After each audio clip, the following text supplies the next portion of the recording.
নমস্কার বন্ধুরা, আপনারা সবাই জানেন আমেরিকা, ইরান এবং ইসরায়েলের মধ্যে খুব সাংঘাতিকভাবেই যুদ্ধ লেগে গেছে।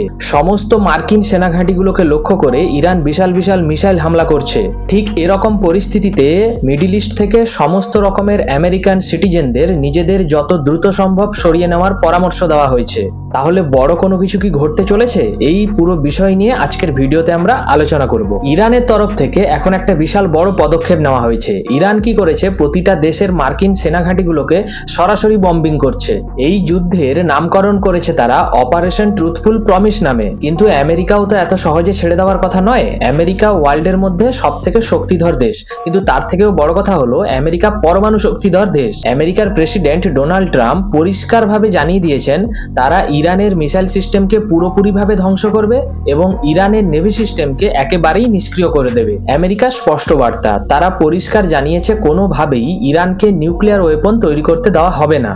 তার কারণ হচ্ছে ইরান নাকি বিশ্বের 1 নম্বর স্পন্সর অফ টেরর, অর্থাৎ বিভিন্ন জঙ্গি সংগঠনগুলোকে ইরান নাকি ফান্ডিং দেয়। তাই ইরানের হাতে যদি নিউক্লিয়ার পাওয়ার বা নিউক্লিয়ার অস্ত্র এসে যায় তা সমগ্র বিশ্বের জন্য ক্ষতিকারক। তিনি বলেছেন যুদ্ধ আমরা শুরু করিনি, যুদ্ধ শুরু করেছে ইরান, কিন্তু শেষ করব আমরা।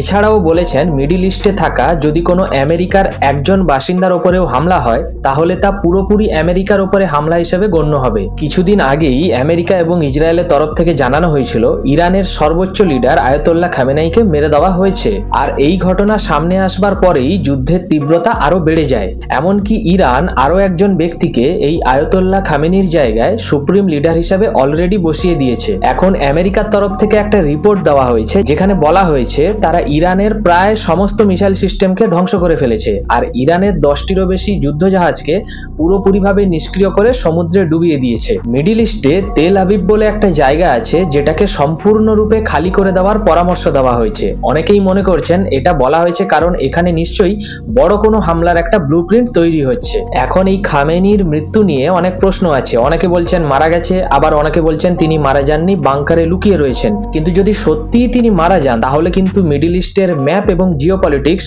দুটোরই পরিবর্তন ঘটে যাবে। বন্ধুরা, মিডল ইস্টের এই পরিস্থিতি কোন দিকে যেতে পারে বলে আপনাদের মনে হচ্ছে কমেন্ট বক্সে অবশ্যই জানাবেন। ভিডিওটি ভালো লাগলে লাইক, শেয়ার এবং সাবস্ক্রাইব করুন। পরের ভিডিওতে আবার দেখা হবে। ধন্যবাদ।